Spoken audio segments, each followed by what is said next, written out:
Deep inside a remarkably colorful forest lived two very different birds. On one side, you had a large peacock, boasting a massive, vibrant fan of tail feathers. On the other, a raven, cloaked entirely in simple, dark plumage. The peacock carried a deep sense of pride in his appearance. In his mind, those elaborate feathers were absolute proof of his superiority. He assumed that looking impressive automatically meant he was capable of impressive things. The raven operated on a completely different logic. Quiet and unassuming, he placed zero value on aesthetics. His entire focus was fixed on practical action and daily survival.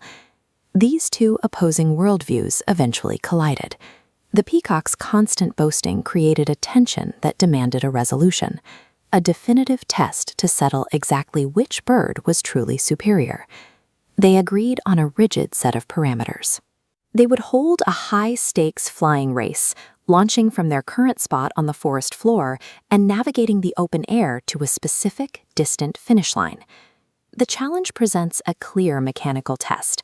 Will the peacock's supreme confidence actually carry him across that gap?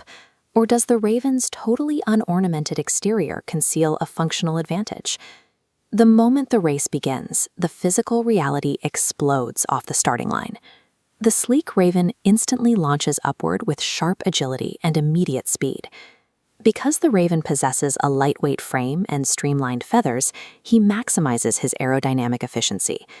Every single flap of his wings generates uninterrupted upward lift and forward momentum.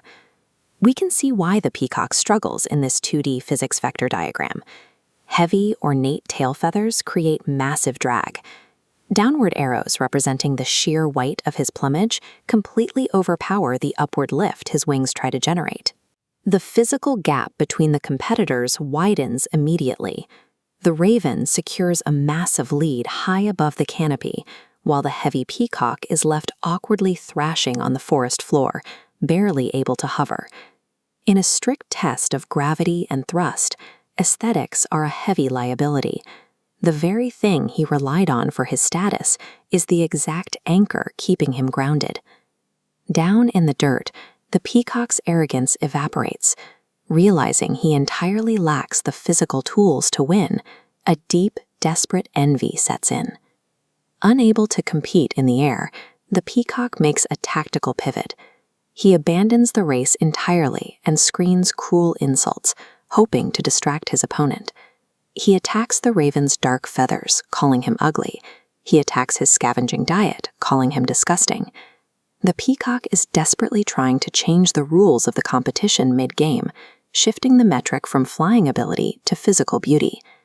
High above the noise, the raven makes a crucial choice.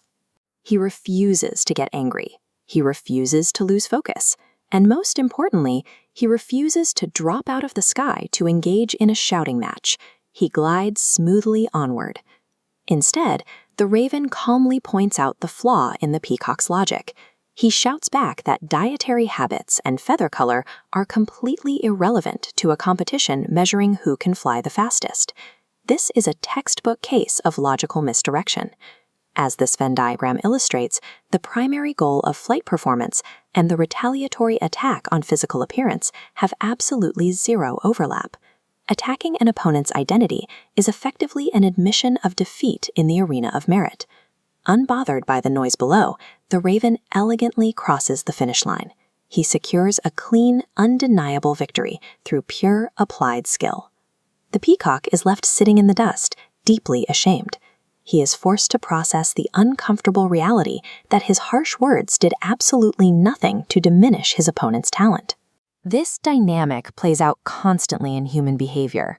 Witnessing someone demonstrate a high level of success or obvious talent naturally triggers feelings of jealousy.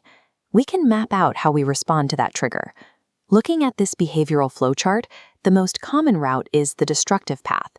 To protect our ego, we tear the successful person down with personal criticisms, attempting to mask our own insecurities. This path ends in total stagnation. But the flowchart offers a constructive alternative. We can choose to value the hard work we see in others and actively study their demonstrated talents. This second pathway ends in active growth. The strategy here is resource management. Keep your focus strictly locked on your own goals, because spending your energy trying to make someone look small yields zero forward momentum for yourself. True victory requires dedicating your time to continuous effort and keeping your eyes glued to the finish line.